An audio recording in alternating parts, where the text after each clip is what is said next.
Vous écoutez Les éclaireurs de dialogue, je suis Marion, bienvenue à vous.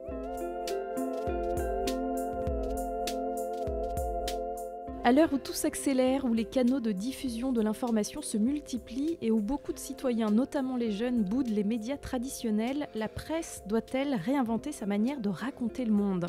C'est la question que je vous propose d'aborder dans ce nouvel épisode. Et pour nous accompagner dans la réflexion, j'ai l'honneur de recevoir le journaliste et écrivain Éric Fotorino. Bonjour. Bonjour Marion.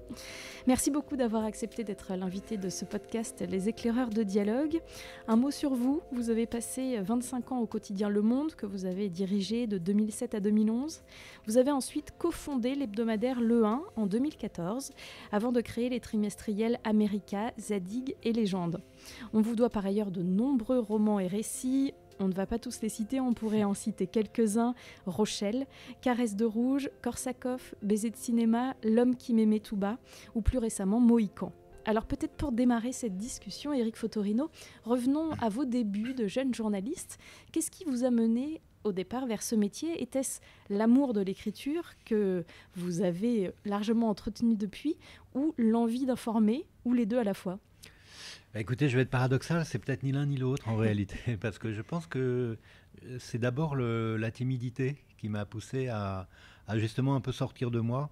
J'ai compris un jour, j'étais un jeune étudiant en droit, et un prof m'avait demandé de faire un exposé dans le cadre d'une mission de la Ligue des droits de l'homme avec des avocats. Et un de ces avocats m'avait dit, si vous voulez, il y a un procès d'assises la semaine prochaine, si vous voulez y assister. C'était à Saintes, en Charente-Maritime. Et à l'époque, c'était 1979, il y avait encore la peine de mort en France. Et donc, je suis allé assister à ce procès. Et j'étais sidéré par ce que je voyais, par ce théâtre. À la fois le banc des accusés, de l'accusé, un jeune homme de 20 ans qui avait tué le receveur des postes, la famille de la victime, et puis les avocats qui essayaient de lui sauver sa tête, et puis le procureur qui, lui, au nom de l'État, et puis au nom de la partie civile. Et j'étais tellement pris par ce que j'entendais, ce que je voyais, que le lendemain matin, je me précipitais toujours sur le journal qui n'était pas Ouest-France, mais Sud-Ouest. Et je lisais les comptes rendus d'une journaliste qui était là dans la salle. Je ne la voyais pas, je ne connaissais pas son visage, mais je lisais ses textes. Et là, il y a eu sûrement un déclic chez moi. Et je me suis dit, mais en fait, ça doit être extraordinaire de raconter, donc vous parlez du récit, de raconter quelque chose que personne ne voit, puisque dans une salle d'audience, d'abord les caméras ne peuvent pas aller, c'est quand même, on peut être dedans, mais il ne peut pas y avoir des milliers de personnes. Et tout d'un coup, elle écrivait pour tout le monde ce qu'elle avait compris de ce qui s'était joué. Donc, si vous voulez, pour moi, c'était vraiment... et j'en ai reparlé plus tard à cette journaliste que j'ai recroisée dans ma vie. Et je lui ai dit, tu sais, tes articles, ils ont probablement décidé, sans même que je m'en rende bien compte, de ma vocation. Alors derrière, évidemment, quand je vous dis c'était ma timidité vaincue, c'était un lieu où on ne va pas et tout d'un coup, l'information vous permet d'y être.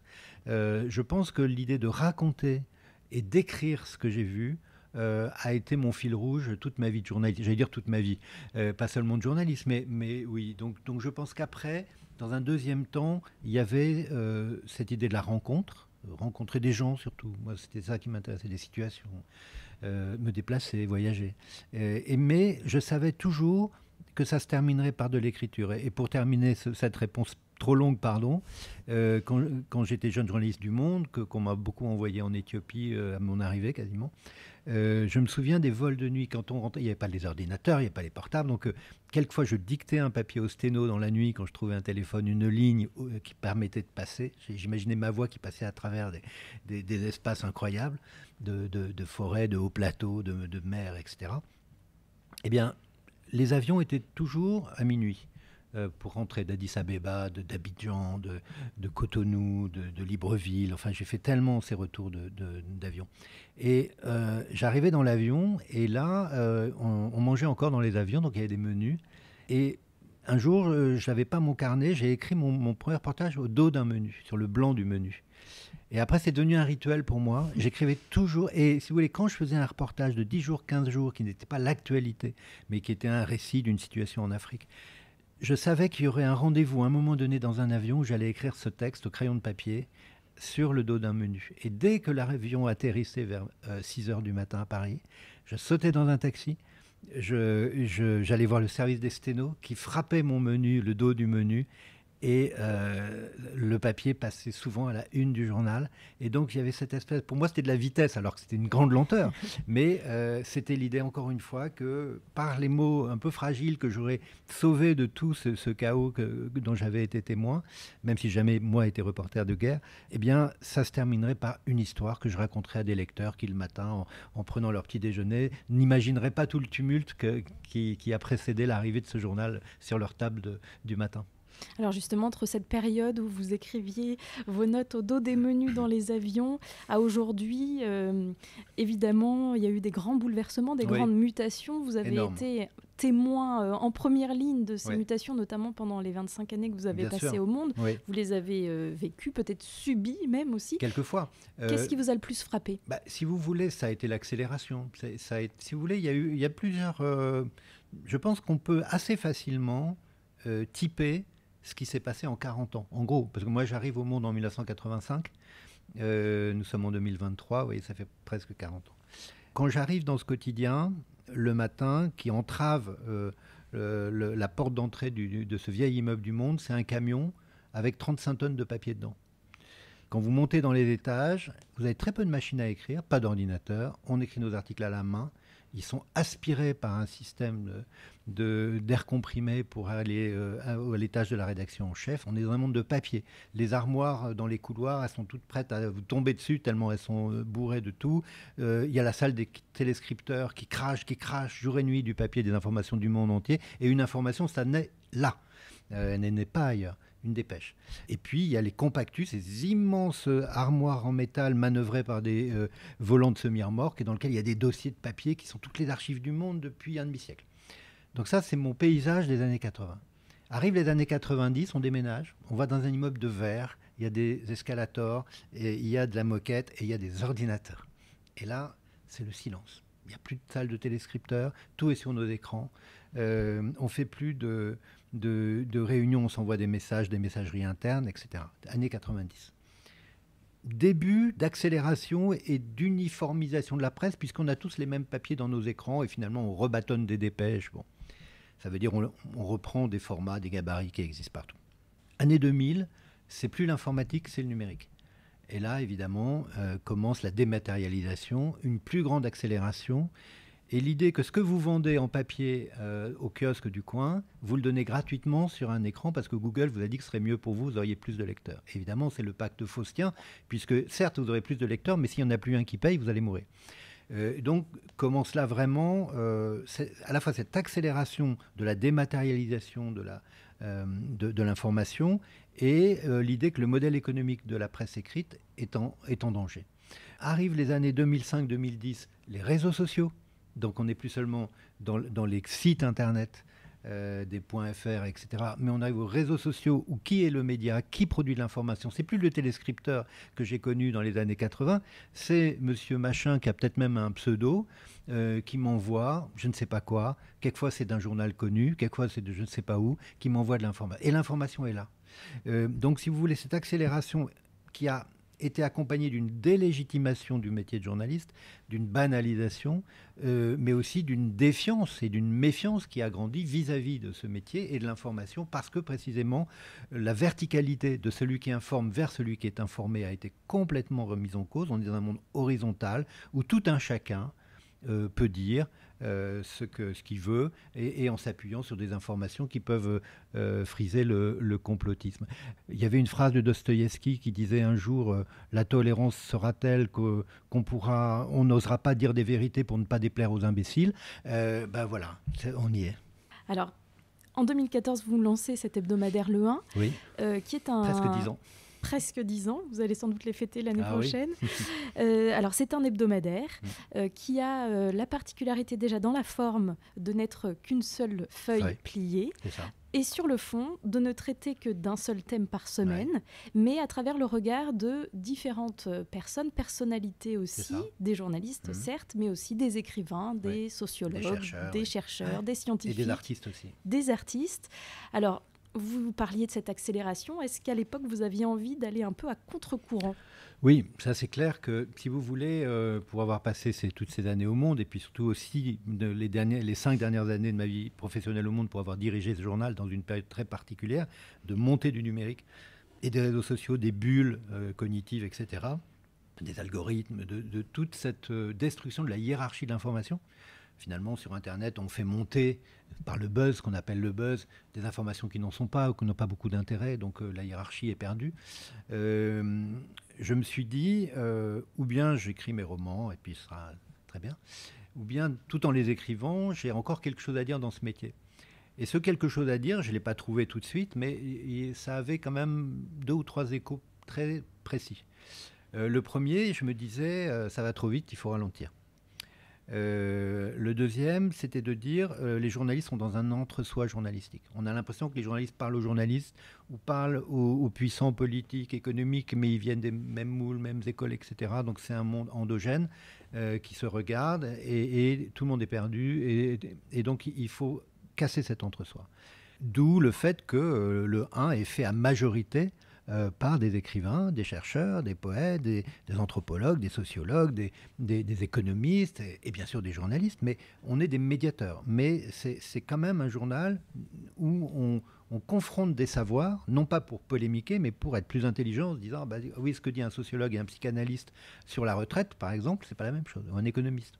Et puis l'autre point, c'était les gens ne vont plus vers le papier ou moins, et quand ils y vont, de toute façon, ils ne lisent pas. Quand ils sont abonnés, au bout d'un moment, ils se désabonnent parce qu'ils ont une frustration de ne pas avoir lu ce qu'ils ont acheté. Et donc, le 1, c'était aussi de se dire, on va vous donner 1 heure, et cette heure, vous n'allez pas la perdre, vous allez la gagner. On vous redonne votre temps, et c'est un journal que vous pourrez lire du début jusqu'à la fin. Et en effet, le 1, c'est un peu moins d'1 heure de lecture, et où on trouve comme une boule à facettes, une poésie, un texte d'écrivain. Christian Bobin, que j'ai beaucoup aimé, nous a souvent écrit des textes. Eh bien, quand on avait un texte de Bobin, c'était la fête déjà. On disait, les lecteurs vont être contents, ils vont découvrir un texte de Christian Bobin, ou Leila Slimani, ou Laurent Godet, ou bien d'autres. Et donc, c'était vraiment cette idée que le réel, on peut l'appréhender de différentes façons, mais que ceux qui vivent dans l'imaginaire de la fiction ne sont pas les plus mal placés pour nous dire ce que c'est que le monde réel. Et d'autant qu'ils sont en prise aussi avec ce monde d'aujourd'hui, donc ils Oui. ont vraiment quelque chose à dire, ces écrivains en particulier. Bien sûr, je me souviens avoir demandé à Laurent Godet, c'est pour ça que je citais son nom, de faire un voyage à Grande-Synthe, à côté de Calais, il y a quelques années. Il a écrit un texte magnifique qui s'appelait « Sigil la France ». Et je me souviens parce que la revue de presse de France Inter, il a été longuement cité. Et il m'a appelé l'après-midi, il me dit « Eric, c'est la première fois qu'on me cite dans une revue de presse ». Et je dis « Tu vois, voilà, bienvenue dans le monde du journaliste ». Mais c'était une manière de dire que l'instant présent ne doit pas nous inciter à ce que Régis Debray appelle le présentisme. C'est pas parce qu'on vit l'instant présent qu'il n'y a pas de mémoire. Et s'il n'y a pas de mémoire, quand il n'y a pas de mémoire, le présent est sans avenir. C'est-à-dire qu'on ne sait pas où on va. Et donc, pour moi, redonner du contexte, redonner de l'histoire, redonner une épaisseur humaine et historique, c'est quelque chose qui est, j'allais dire, consubstantiel, c'est un grand mot, mais qui est dans l'épaisseur du 1 et dans le sens du 1, c'est ça. On n'est pas de nulle part. Un événement ne surgit pas de nulle part. Il faut l'expliciter. C'est comme ça qu'on a fait des très beaux numéros, si on peut dire ça, sur la guerre en Ukraine. Et les lecteurs, on a eu des ventes extraordinaires, mais je pense pas parce que, bien sûr, c'était un événement important, mais je pense que les lecteurs ont trouvé chez nous des explications qu'ils ne trouvaient pas ailleurs, parce que, non pas qu'elles n'existent pas ailleurs, mais ailleurs elles sont diluées au milieu de plein d'autres choses. Tandis que quand vous achetez un journal comme Le 1, si ça s'est titré sur l'Ukraine, on ne va pas vous parler des États-Unis, on va vous parler de ça. Et donc ça, c'est ce qui rassure, je crois, les lecteurs, c'est qu'à un moment donné de grande dispersion, on redonne une cohérence et on redonne une information à taille humaine pour tout un chacun. Et c'est pour ça qu'on a beaucoup de jeunes qui nous lisent, de jeunes scolaires, de jeunes universitaires, qui font découvrir à leurs parents, à leurs grands-parents. C'est un journal transgénérationnel. On a des grands-parents qui font découvrir à leurs enfants ou leurs petits-enfants. Et voilà, donc c'est tous ces éléments, ces critères qui ont fait qu'en effet, c'est ce pas de côté. Moi, je dis souvent, on n'est pas un journal militant, on est un journal citoyen. On est des militants de la citoyenneté qui passent par une bonne compréhension du monde dans lequel on vit. Alors on dit qu'informer, c'est choisir. Oui. Ça veut dire qu'il faut choisir un thème toutes Oui. les semaines. Oui. Il y a un parti pris aussi dans ces choix-là. Comment vous les faites? C'est-à-dire, si vous voulez, que quelquefois on dit entre nous, quand l'actualité a du talent, il ne faut pas aller contre elle. Le talent, ça peut être morbide, hein, ça peut être la guerre. Eh bien, quand l'actualité est tellement forte sur un sujet, vos lecteurs ne comprendraient pas que vous ne le traitiez pas. Les retraites, on l'a traité là. Mais on le traite à notre manière. On va s'efforcer de trouver des interlocuteurs, des auteurs qui vont nous... Par exemple, sur la retraite, on a sorti un texte de Peggy. Bon, personne n'a sorti ça, mais tant mieux. Et puis d'économistes, de sociologues, etc. Et puis de psychanalystes. Qu'est-ce que c'est que le mot même retraite? On est retraité de quoi? On retraite les déchets, etc. Donc, si vous voulez... on fait ce que fait tout le monde quelquefois parce qu'on ne peut pas tellement aller à l'encontre de ça. Et puis, quand l'actualité n'a pas ce talent de s'imposer, alors là, on a notre propre agenda. Par exemple, on a commencé l'année avec un numéro que je voulais depuis longtemps et on l'a fait comme ça. Ça s'appelle « Comment vivre plus léger ». Donc, c'était un numéro sur la légèreté. Et la légèreté, parce que je dis, bon, on commence l'année, si on fait les retraites, les gens, ils vont pas. Donc, la légèreté, on va de Nietzsche à Christian Bobin, justement. Et si vous voulez, on a parlé de la légèreté à travers le jeûne, à travers le yoga, mais aussi à travers qu'est-ce que c'est de s'alléger. Donc on a fait de la psychanalyse, on a fait de la philosophie. Et donc, si vous voulez, c'est pas dans l'actualité. Mais nos lecteurs comprennent que quelquefois c'est important pour eux d'avoir ce type de nourriture intellectuelle. Alors, vous disiez commencer l'année avec la légèreté, vous l'avez fini avec un titre « Comment guérir l'information ». Est-ce que finalement, ce que vous faites à travers le 1 ou Zadig, c'est une manière de la guérir? Oui, de la guérir et de se guérir d'eux. D'ailleurs, j'ai hésité sur le titre. Comment guérir l'information, comment guérir de l'information. En réalité, c'est vrai qu'il y a un besoin de, qu'on le dit d'ailleurs, le mot de curation. Alors, il n'est pas employé dans ce sens-là tout à fait. Curation, c'est d'aller chercher plein d'informations et de dire au lecteur, voilà, celles qui nous paraissent comme une sorte de vérification. Mais c'est vrai que nous, notre travail, il consiste à rétablir des hiérarchies, c'est-à-dire de dire ce qui est pour nous. Et donc, la subjectivité, je pense que quand on dit un journaliste doit être objectif, j'ai jamais été tellement d'accord. Ça m'a toujours mis mal à l'aise ce mot parce qu'on n'est pas objectif. Mais il faut être honnête, exact, sincère. Voilà. À partir de là, votre subjectivité, elle s'exprime forcément, ne serait-ce même que quand vous faites un reportage, par quoi vous allez le commencer? Qu'est-ce que vous allez vouloir dire au lecteur d'abord? Quel type d'article vous allez choisir? Forcément, il y a une subjectivité qui s'exprime. Quand j'étais directeur du Monde, on faisait un journal tous les jours, 6 jours sur 7. J'avais le sentiment quelquefois qu'on faisait un grand journal. D'autres fois, je disais c'est un bon journal. Mais quelquefois, j'avais l'impression que c'était ce jour-là un grand journal parce que précisément, depuis l'international, la politique, la culture, jusqu'à la météo, c'était bien. C'était quelque chose, le lecteur, je sentais qu'on pouvait capter son attention. Et donc, si vous voulez, pour moi, le 1, c'est chaque semaine, j'aime bien ce titre de 1, parce que ça veut dire plein de choses, hein, c'est jusqu'à l'unité du savoir. C'est une seule feuille, une heure de lecture, un seul sujet, mais aussi l'unité du savoir sensible et du savoir savant qui se réunissent, se rassemblent, pour que nous, on retrouve de la cohérence. Et cette cohérence, c'est ça qui nous manque aujourd'hui. On est comme des girouettes, on entend des chaînes en continu, on voit plein de choses sur le web, etc., ou sur les réseaux sociaux, mais on est perdu. Et donc, nous, on essaie d'être une boussole qui n'est pas une boussole qui se suffit à elle-même, bien sûr, mais en tout cas, elle permet, aujourd'hui, vous voyez, on a plus de 20 000 abonnés, chaque semaine, on vend à peu près 35 000 exemplaires du 1, ce qui est beaucoup et peu, je veux dire, par là, le Monde, à une époque, on en vendait 350 000, mais c'est plus le cas, et ils sont beaucoup plus bas aujourd'hui, ils sont peut-être à 25 000 en kiosque. Mais pour moi, ces lecteurs, on a fait une petite étude, on a un coefficient multiplicateur de l'ordre de 3, ça veut dire qu'on peut dire que chaque semaine, il y a 100 000 personnes qui vont lire le 1, bah, je trouve que c'est beaucoup et ça nous oblige. Ça nous oblige à une forme d'honnêteté évidemment, mais plus que ça, c'est d'une exigence, d'une pédagogie. Et nous, on prend les lecteurs pour des gens intelligents. Je crois que souvent des journaux qui se sont plantés, qui ont échoué, c'est qu'ils ont fait trop de racolage, de choses, alors qu'il faisait des coups. Alors quelquefois, le coup, les gens y allaient, puis ils trouvaient que, bon, finalement, c'était pas... ils s'étaient fait un peu avoir. Donc nous, on fait rien de spectaculaire. Disons que le spectaculaire, c'est les auteurs qu'on accueille. Quand Annie Ernaux a eu le prix Nobel, j'ai publié un poster entier d'un entretien qu'elle m'avait donné. Bon, mais c'est vrai que quand on lit ce texte, on est content parce qu'on comprend l'œuvre. On comprend pourquoi elle dit Venger Maras. Vous voyez, c'est un entretien que j'avais fait avec elle 2 ans plus tôt. Mais quand je l'ai réédité, je lui ai demandé l'autorisation, elle était très contente qu'elle m'a dit oui, bien sûr, et il était paru dans Zadig. Et là, je l'ai réédité pour le 1. Ben, vous voyez, ça veut dire que c'est du patrimoine, ça veut dire que c'est du fond. Vous savez qu'un éditeur, il vit par son fond et par ses coûts. On peut avoir Harry, et puis on peut avoir le fond. Et ben, moi, je suis comme un éditeur. Quand j'ai des textes importants d'auteurs que j'ai publiés même il y a quelques années, je ne m'interdis pas de les republier à un moment donné parce qu'ils correspondent à quelque chose du moment. Alors on l'a compris, hein, il y a cette exigence, ce besoin d'honnêteté vis-à-vis des lecteurs. Il y a aussi l'indépendance qui est très importante dans ce projet.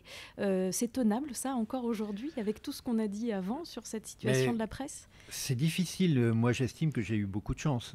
J'ai eu un mécène qui au début a donné l'argent qu'il fallait pour ce qu'on appelle l'amorçage, pour qu'on puisse se lancer.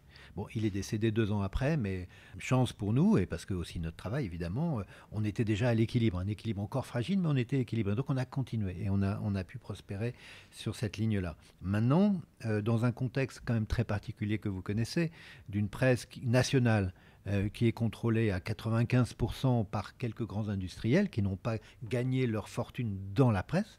Donc ils dépensent un peu d'argent pour avoir acheté de l'influence. Hein, ça va de Bolloré, Agnel, en passant par Pinault ou Bernard Arnault, ou Lagardère, même si le groupe Lagardère est plus en difficulté aujourd'hui, ou Kretinsky, etc. On voit bien que tous ces journaux sont sous contrôle. Ça ne veut pas dire qu'ils ne seront plus indépendants. Ça reste de grands journaux, Le Monde, l'Express, le Point ou le Figaro. Mais il y a une petite musique quand même qui vous dites, oui, mais enfin, ils sont quand même la propriété d'eux. Les journaux purement indépendants, comme le mien, comme les miens, je ne suis pas seul, hein, il y a 200 journaux indépendants, il y a Society, il y a l'Éléphant, il y a pas mal de MOOC, etc. Pour y arriver, il faut arriver à contrôler les coûts. Et quand vous avez, comme dans l'année 2022, une explosion de 100% des prix du papier, c'est ce qui nous est arrivé, vous ne pouvez pas répercuter 100% sur la vente de vos journaux. Vous avez une augmentation considérable, pas de 100%, mais de 40, entre 35 et 40% des prix de l'impression. C'est-à-dire le coût machine, le tour machine de la rotative, parce que l'énergie. Et puis, augmentation assez considérable aussi des coûts d'acheminement. Vous vous rendez compte qu'on vous met des bâtons dans les roues de tous les côtés, et si vous n'avez pas en face ou avec vous un actionnaire avec des poches profondes, vous risquez à un moment donné de tellement tirer la langue que de déposer le bilan. Donc nous, aujourd'hui, pourquoi on s'en sort c'est parce qu'on a des lecteurs fidèles et qui convainquent d'autres lecteurs de nous rejoindre, soit en allant dans un kiosque, soit en allant dans une librairie, où on est distribué dans 200 librairies indépendantes en France, et puis l'abonnement. Donc, si vous voulez, ces 3 canaux nous permettent aujourd'hui de payer le papier, de payer les machines et de payer notre équipe. Et de payer des reportages. Vous voyez, par exemple, pour les 1 an de la guerre en Ukraine, j'ai demandé à Patrick de Saint-Exupéry, qui avait fait des choses pour nous, sur le Rwanda, sur les talibans, de nous raconter cette guerre depuis 1 an. Il a accepté. Donc, il va faire 30 000 signes. Bon, mais ça se paye, évidemment. Mais si vous voulez, pour moi, c'est aussi la garantie pour les lecteurs que quand ils vont lire Syntex sur l'Ukraine dans le 1, ils sauront qu'ils lisent quelque chose qui est fort, qui est vrai, et ils pourront en parler, ça pourrait les faire réfléchir. On parlait des jeunes tout à l'heure, vous disiez il y a beaucoup de jeunes qui Oui, on est un peu un lisent. Contre-exemple, on est un peu une exception. Et puis les jeunes, il faut aussi les éduquer à l'information, comment trier, comment trouver les bonnes sources, tout ça, ça passe par de la pédagogie. C'est ça, alors vous savez que dans les programmes scolaires maintenant, je crois dès la 5e, il y a une éducation aux médias. Qui je pense est bien faite mais qui est encore insuffisante. Et pour ma part, je suis souvent sollicité pour venir dans les écoles ou mon équipe et on est en train de préparer une sorte d'offre, de plateforme où il y aurait à la fois des contenus et puis des intervenants pour venir dans des établissements. Mais si vous voulez, cette éducation, elle ne suffit pas. C'est-à-dire que il y a l'école, mais il y a les parents aussi. D'ailleurs, j'ai vu dans l'enquête qu'on a publiée justement dans le dernier numéro de l'année sur Guerrier de l'information, on voyait que les parents étaient la 2e source de validation de l'information par les jeunes. Et donc, la première, c'était les profs, et la deuxième, c'était les parents. Donc ça veut bien dire le rôle qu'ont aussi les parents dans l'éducation des enfants sur l'information. Et d'ailleurs, ce qui était paradoxal, c'est dans cette enquête, c'est que ceux en qui ils avaient le moins confiance, c'était les réseaux sociaux. Or, c'est par les réseaux sociaux qu'ils s'informent, qu'ils disent s'informer au maximum. Vous voyez le paradoxe quand même. Ah non, on s'informe d'abord par les réseaux sociaux, mais on n'a pas confiance. Donc oui, il y a quand même une tâche éducative très importante à mener. Mais ça va au-delà, c'est-à-dire que je pense qu'il y a une éducation à l'image, il y a une éducation à la culture générale, parce que souvent on prend pour nouveau, pour nouvelle une chose qu'on a oubliée. Si on n'a pas eu la mémoire d'eux, on va dire ah, mais ça n'est jamais arrivé. Mais si, c'était arrivé autrement.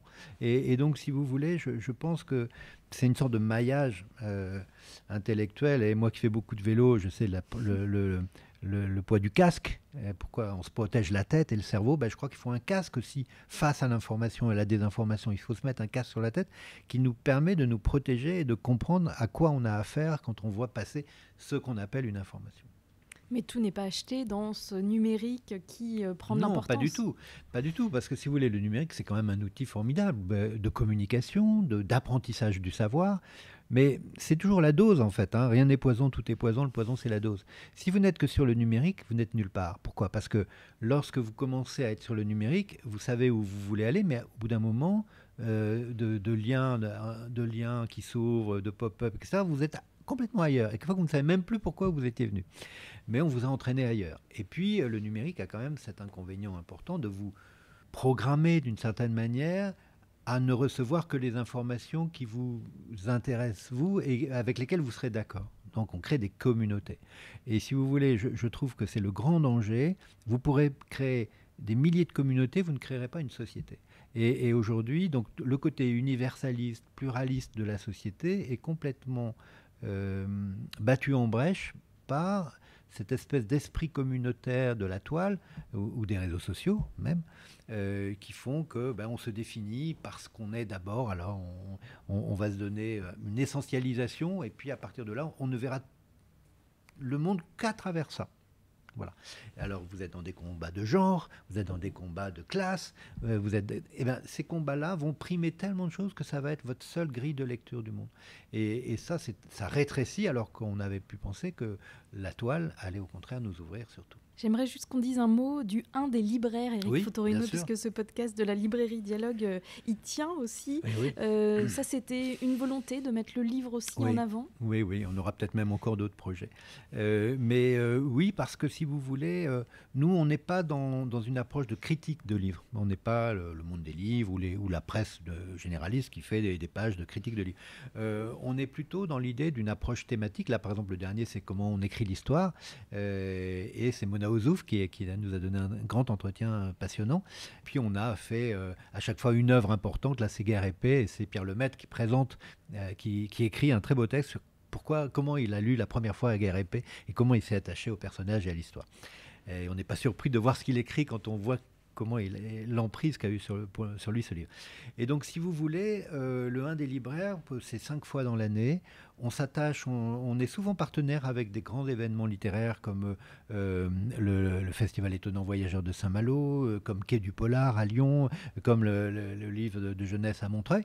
Et donc, à l'occasion de ces événements, mais pas seulement, on propose à la fois des coups de cœur de libraires, donc libraires qui écrivent des textes pour le coup de critique. On commande une nouvelle, je me souviens une très belle nouvelle aussi de Christian Bobin sur l'amour il y a quelque temps. Et puis dans une deuxième feuille, on décortique un chef-d'œuvre de la littérature. Et là encore, la dimension pédagogique, pas seulement pour les jeunes, pour tout le monde. On voit comment a été écrit Guerre et Paix, ou comment a été écrit La recherche du temps perdu, ou Peter Pan. On a eu récemment Peter Pan sur l'imaginaire, les contes de fées, etc. Et donc ça nous permet là encore de faire intrusion dans le réel en prenant comme outil, j'allais dire, la littérature. Ça vous permettait aussi, vous, plus personnellement, de faire le lien entre la facette journalistique et la facette de l'écrivain? Alors oui, absolument. Et vous voyez, on a fait maintenant plus de presque 450 numéros du 1. Là, je ne parle pas du 1 du libraire. Et la page 3 s'ouvre toujours par un écrivain, ou à peu d'exceptions près. On a commencé avec Le Clésio sur la France. Et la page 4, c'est un poème choisi par Louis Chevalier. Donc, et il y a beaucoup d'écrivains qui écrivent dans le 1. Donc pour moi, j'avais envie d'un journal qui me ressemble, c'est-à-dire un journal dans lequel je sois à l'aise, aussi bien dans les espaces littéraires, poétiques et artistiques, que dans les espaces qui sont plus liés justement aux sciences humaines, à la philo, etc. Et bien sûr au reportage et à l'enquête pour réconcilier d'une certaine manière, mais moi ça, ils n'ont jamais été en dispute, ma fibre littéraire et ma fibre de journaliste. Alors justement, votre fibre littéraire, on a l'habitude de terminer ce podcast en demandant à nos invités un conseil de lecture. Est-ce que vous voudriez bien nous en confier un aujourd'hui, Éric Fotorino ? Ça peut être un classique ou un livre que vous avez découvert récemment. Bien sûr, il y a tous mes fonds classiques, mais je ne vais pas faire ça. Parce qu'à la dernière rentrée, il y a eu un livre d'une jeune artiste qui est à la fois chanteuse et écrivaine, qui s'appelle Blandine Rinquiel, qui a écrit un livre qui s'appelle Vers la violence, qui est paru chez Fayard. Et ça m'a beaucoup touché, ce livre. C'est une relation au père. Alors, comme vous savez, dans mon travail littéraire, la relation à mon père ou à mes pères occupe une grande place. Et là, c'est une relation à la fois très proche et en même temps problématique d'un père qui a lui-même connu des vicissitudes très graves. On comprend qu'il y a une famille, qu'il a eu une famille avant, qui a disparu dans un accident dont il est probablement responsable. Et c'est la relation entre ce père et cette fille, donc qu'il l'aime et en même temps elle le tient à distance, même si lui essaie d'être plus invasif. Et c'est très bien écrit et c'est un livre qui... vous avez un petit tour de vis dans l'estomac à chaque chapitre, quoi. Vous sentez qu'il y a une ombre comme ça qui plane. Et j'ai trouvé que c'était vraiment un très très beau livre. Donc ça s'appelle Vers la violence de Blandine Rinquiel. Voilà. Merci beaucoup Éric Fotorino et puis merci d'avoir accepté de répondre à nos questions aujourd'hui. Je rappelle que vous êtes entre autres cofondateur et directeur de la publication de l'hebdomadaire Le 1. Merci beaucoup.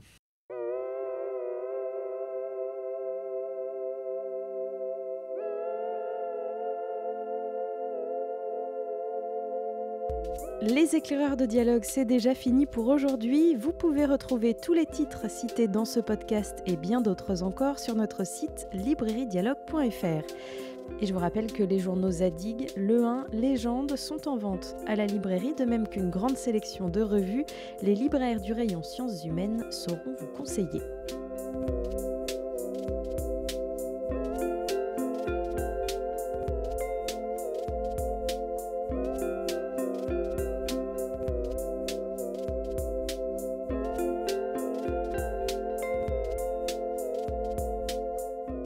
De mon côté, il me tarde déjà de vous retrouver pour de nouvelles découvertes. À très vite!